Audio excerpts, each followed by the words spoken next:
Good evening and welcome to Northbeat. I'm Robert Holden. Newly released documents are raising questions about how closely the NWT government is working with the mining industry.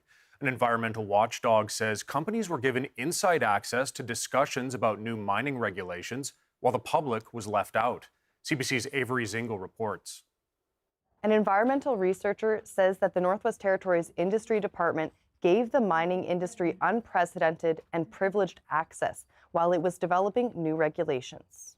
They've been sharing information back and forth, presentations, non-disclosure agreements have been signed, royalty models have been shared, the proposed royalty regime has been given to the mining industry. Former MLA Kevin O'Reilly says the situation amounts to regulatory capture. That's when a regulator begins serving the interests of industry instead of the public. None of that information has been made available to the public. That's what you call regulatory capture. The territorial government says it is not under any undue influence from industry. The industry minister was not available for an interview. In a statement, Cabinet Communications says that meeting with the industries government is regulating is a standard practice. The government says the Mineral Resources Act is complex, and these officials are gathering technical input to ensure that regulations are practical and enforceable. O'Reilly says that meeting with industry isn't the problem. He argues those discussions and the information shared should also be available to the public. Often there's, in these policy intentions documents, they talk about, improving the economic climate for mining and improving communications between the department and the mining industry. Well, what about the public? Documents obtained through access to information requests show that government staff shared royalty models with mining companies and agreed to sign non-disclosure agreements ahead of resource royalty discussions. O'Reilly says ensuring the territory receives a fair share of mining revenues is one of the key goals of the new mineral resource regime. And he's worried that if industry has too much influence over how those rules are written, that Northerners could lose out on the benefits from their own resources. Avery Zingle, CBC News, Yellowknife. The NWT government has passed its $2.7 billion budget for the upcoming fiscal year. Despite some tall orders from regular members, it passed without much trouble. The territory's finance minister says they're already looking at what'll be in the next budget. This was the first time that we're actually making commitments for next year, saying we will figure this out this year. We will use this year's budget to get this work done, and we're making commitments for budget 2027 now on behalf of the government. The budget includes a commitment to improve access to healthcare in small communities. It also proposes tripling the budgets for emergency shelters in Yellowknife, Hay River, Inuvik, and Fort Simpson. Only 3 MLAs voted against the budget. The next fiscal year begins on April 1st. The Yukon Party government is marking its first 100 days in office. Premier Curry Dixon says his team hit the ground running, holding a legislative sitting, introducing a mini budget, and meeting with Yukon First Nations leaders. Dana Hatherley reports. Premier Curry Dixon isn't immediately looking at cutting frontline services, but warns that could change. The Yukon Party campaigned on change in the recent general elections. Dixon is drawing a dreary picture of the territory's finances that he inherited, setting a structural cash deficit as the territory closes in on the debt cap. He says the government will need to change the way it operates in the long term. Cabinet ministers have outlined how they plan to carry out the government's mandate. Those plans prioritize advancing the hospital expansion and Yukon-BC electrical grid connection, as well as reviewing and changing the operating model of the Whitehorse Emergency Shelter. Meanwhile, an order in council adds authority to hire more staff in the Cabinet office. Dixon says part of the challenge is implementing the Yukon Party's mandate without spending too much money. We're not looking at making significant changes by way of reducing public servants. We're trying to restructure and do better with what we have. And that's what we're going to do in the Cabinet office, and that's what we're going to do across the government. NDP leader Kate White wonders why Dixon would add more cabinet staff positions, given his criticism of the territory's finances and a bloated government. White says the Yukon Party's mandate lacks details and direction, with affordability concerns missing from the plans. According to White, the government's early decisions around transit and the rent cap will hurt people. She's no longer tied to a confidence and supply deal with the governing party, like the NDP had with the Liberals. She says, given the past 3 months, Yukoners should be worried about the next 4 years. It's like, enough about blaming the past, like what's your path forward? And so from the Yukon party, or my challenge to the Yukon party is, you chart the path, stop talking about what the Liberals did. Let's see what you got. The Yukon government is preparing its first full budget for release on March 19th. That's when the Legislative Assembly reconvenes. Dana Hatherley, CBC News, Whitehorse. A former substitute teacher who once worked in Whitehorse has received a suspended sentence in court. Andrew Cook was a teacher on call in the city between 2018 and 2023. He was charged in late 2023, but on Thursday, Crown prosecutors withdrew a charge of possessing child pornography. Cook instead pleaded guilty to a separate offense, possessing restricted gun magazines. Both the Crown and defense jointly recommended a sentence of 3 years probation, which the judge accepted. Under the conditions, Cook faces limits on where he can go, including restricted access to places where people under the age of 16 commonly gather. The court also heard that Cook no longer lives in the territory. The Mackenzie Valley Highway project is moving forward, but major questions remain about how it will be built. With federal funding still undecided, Ottawa is pushing for changes, including extending the highway to connect with Inuvik. CBC's Jocelyn Chappelle explains. Community members in Fort Simpson gathered this week to share their thoughts on the Mackenzie Valley Highway. After a presentation from NWT government officials, many were left with questions, such as what is happening with changing the route to go from Wrigley all the way to Inuvik, instead of stopping at Norman Wells. When the territorial government talks about it, it's only to Norman Wells. When the federal government makes an announcement, now they throw in a little to Inuvik.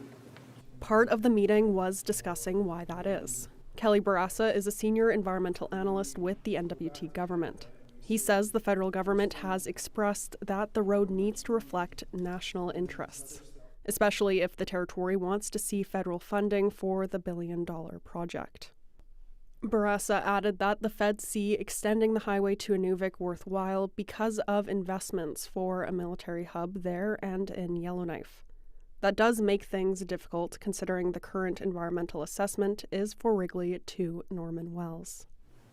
But we're halfway through the environmental assessment, and adding another 400 some kilometers to the project at this time is a bit complicated.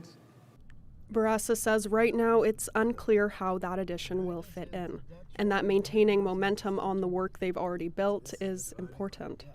For others in attendance, they saw areas of concern with the highway and Fort Simpson. That's because of river crossings that can make access to the community restricted. Wilbert Antoine is a Fort Simpson hunter and elder. Fort Simpson, 14 kilometers. There's the Yard River. There should be a bridge there so that we're not completely isolated for two 6-week periods in the spring and in the fall. Barassa says the government knows the desire for bridges is there, but it's not something being taken on at the moment. The focus is on the highway. Next steps include establishing community working groups, working on traditional knowledge studies, and geotechnical fieldwork. In the most optimistic case, the hope is to start construction in 2028. Jocelyn Chappelle, CBC News, Yellowknife. The 50th annual Percy DeWolfe Memorial Mail Race is underway in Dawson City, Yukon. The race is held every year to honor the legacy and efforts of Percy DeWolfe. In the early 1900s, DeWolfe carried mail by dog team from Dawson City to Eagle, Alaska. As Chris McIntyre reports, it's an event that continues to connect people with each other, just like DeWolfe did.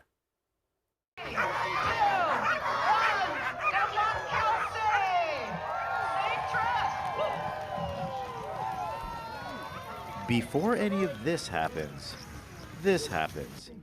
It's the process every team goes through. Kelsey Winters has been running dog teams for the past 5 years.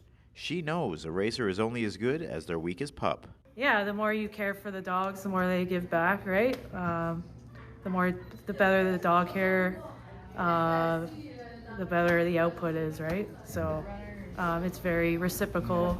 The Canadian has raced her team all over, but this is her first time racing in Canada. Winters is competing in the 185-mile race. Normally, the route would take teams along the Yukon River to Eagle, Alaska. This year, impassable river conditions and uncertainty around border crossings forced organizers to reroute. Now, Winters and other racers will be heading to the 40-mile town site instead. She didn't seem too fazed by the changes, saying she approaches any race the same way. But like doing all that training before the race is really important too. So you go in a race very confident, like, oh yeah, like this is nothing. We've done this before. This is just, you treat it almost like it's a training run, and having that mentality helps you out a lot. For Kyla Boivin, the Percy DeWolfe is a family affair. She's done the 185-mile race 6 times. This year, she's doing the Percy Jr., which is only 100 miles. Boivin says she's done this race 4 times before. While we were chatting, a young boy was packing her sled and calming her dogs, so I asked who he was. That's my son, and he's been running short, great races with me since he was old enough to stand on there. And so he's just helping that this morning. My daughter is also my handler, but she's volunteering too, so she's wearing 2 hats just everywhere. Boivin says she's competing against 3 other teams in the Percy Jr. She says she's in her happy place when she's out on the trails, and in that regard, she's already won. I try to picture the hottest summer day when I was melting and I couldn't cool down, and oh, I wish it was 40 below right now. Jessica Reimer is also competing in the Percy Jr. She's originally from Yellowknife, but now living in Northern California. In this crowded area, she tries to stay in a zen-like state to get herself ready for the adventure ahead. Reimer says when it comes to these races, packing is essential for success. Everything for the dogs. So the number one thing is food for them. The other thing is health care, so booties and ointments for them. Making sure I've got their jackets so they're going to stay warm. We're going to pack straw for them to sleep on tonight as well. And then I make sure I've got stuff to keep myself warm as well. A total of 14 teams are competing. Although the race has changed over the years, the tradition of connecting communities with one another still remains strong. And I think Percy DeWolfe would be proud. Chris McIntyre, CBC News, Dawson City. And a quick update on the race. Some racers are already across the finish line. In the Percy Junior race, Sean DeWolfe took first place, with Kyla Boivin finishing second and Jessica Reimer close behind in third. The full 185-mile race is set to wrap up Saturday.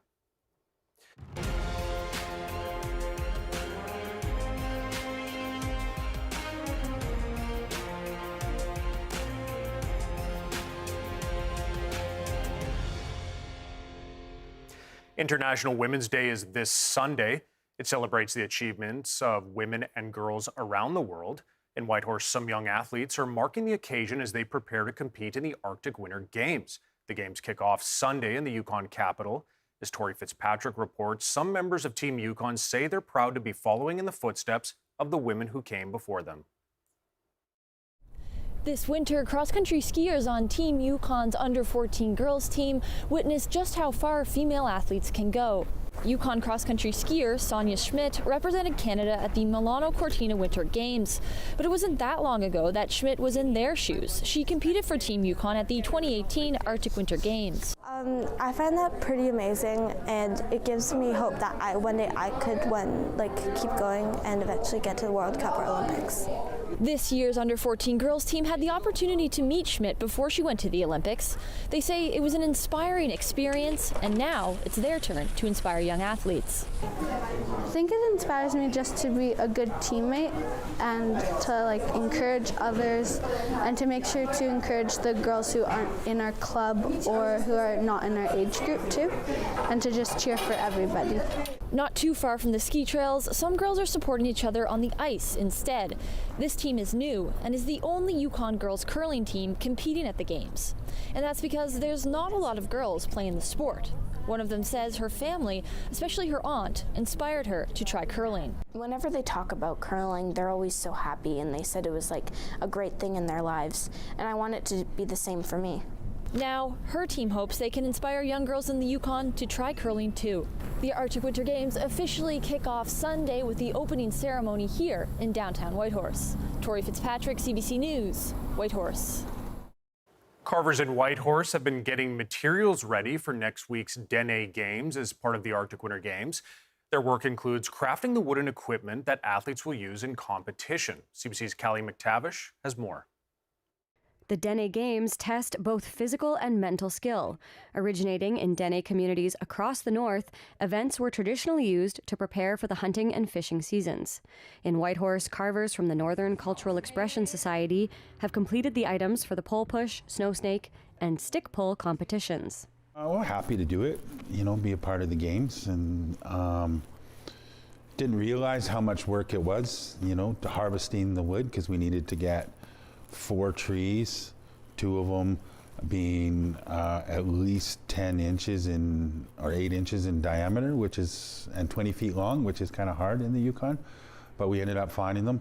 And then we haven't done it before, so it was just a matter of figuring out how to do it. And once we figured it out, then we rolled, but it was a lot of work.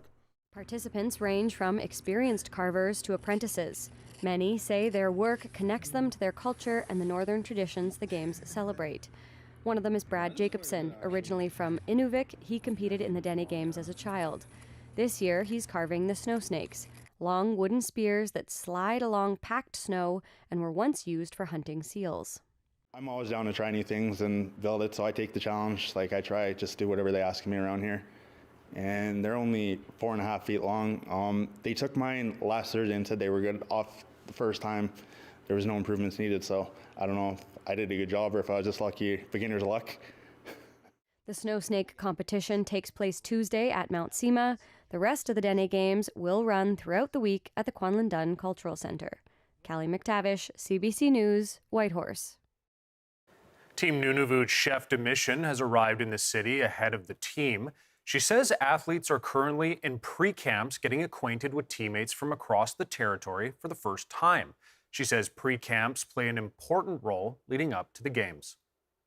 Getting to know each other, that kind of team, building a team dynamic, and of course, getting out there and practicing the sport that they're going to ultimately compete in at the end of the week or the beginning of next week. So yeah, it's really important. And again, it's just one step in that journey, coming together, feeling like you're part of a team. Yeah.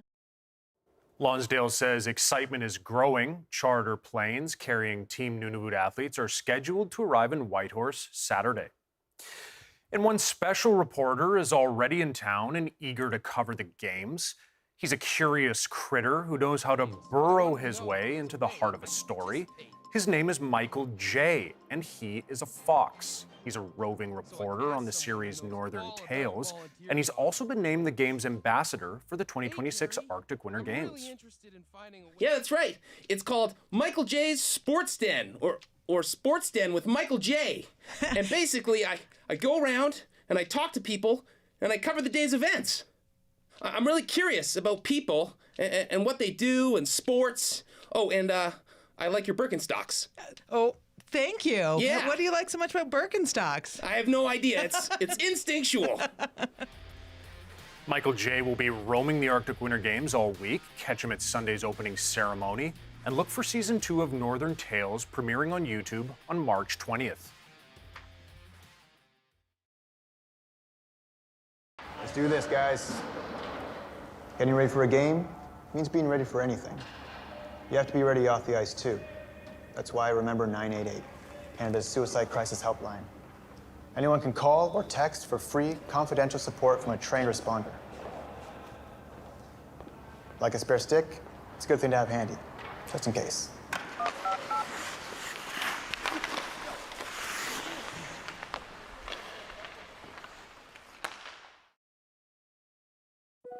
A claims program for harmed Canadians has begun as a result of a landmark tobacco settlement. If you smoked regularly before November 20th, 1998, and were diagnosed with lung cancer, throat cancer, emphysema, or COPD, you may qualify for a significant payment. To learn more, call 888-482-5852 or go to tobaccoclaimscanada.ca.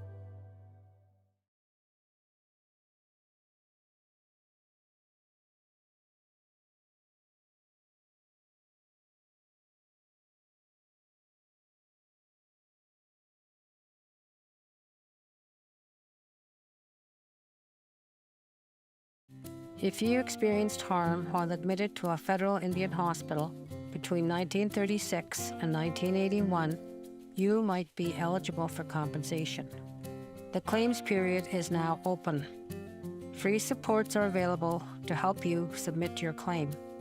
Learn more at www.ihsettlement.ca or call 1-888-592-9101.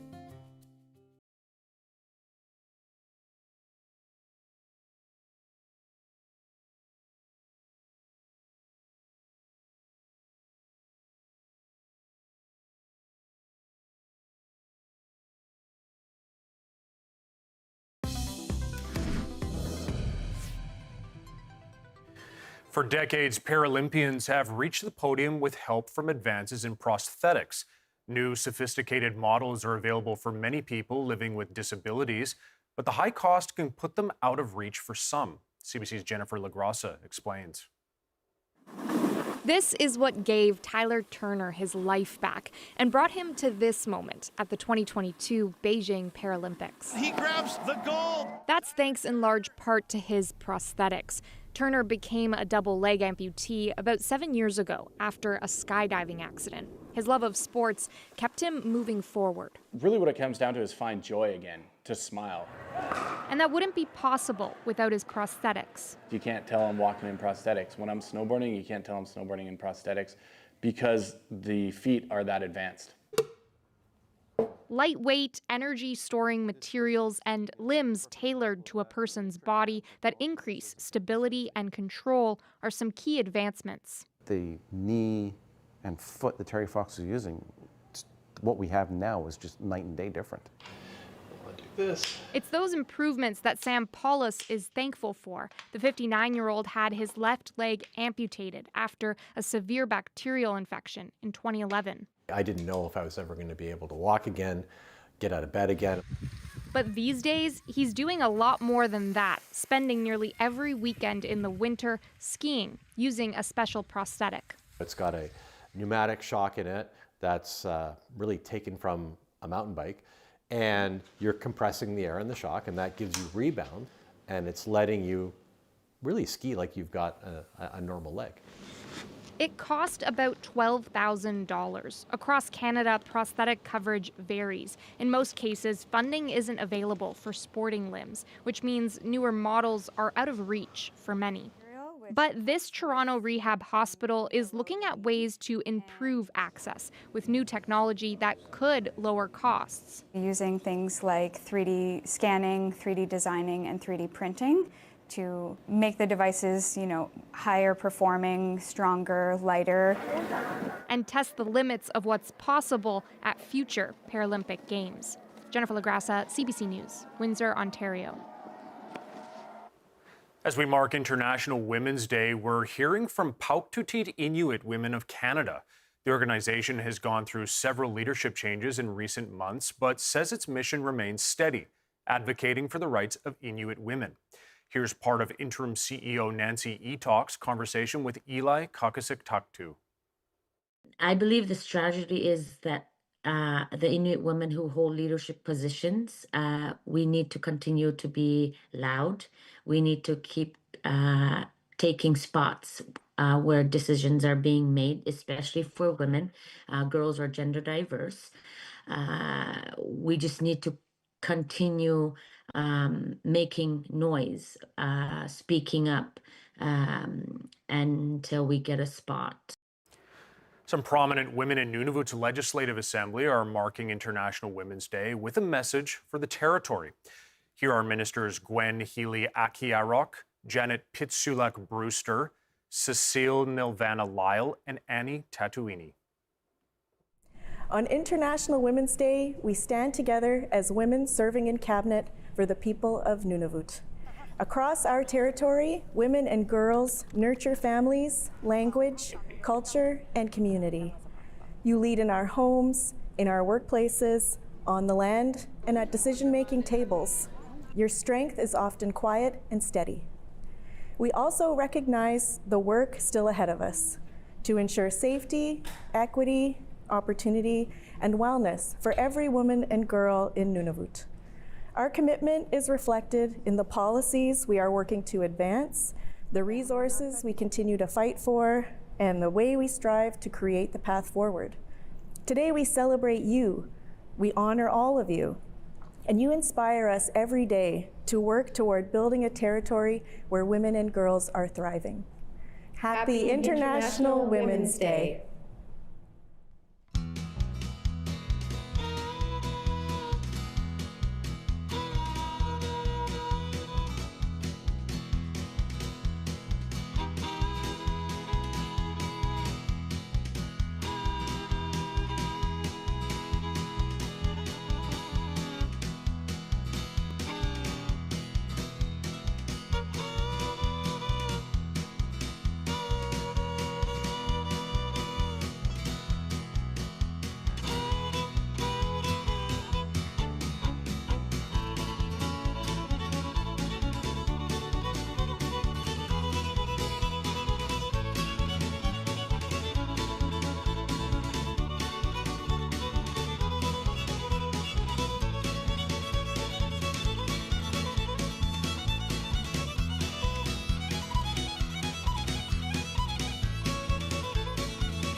And that is Northbeat for tonight. For news anytime, head to cbc.ca/north.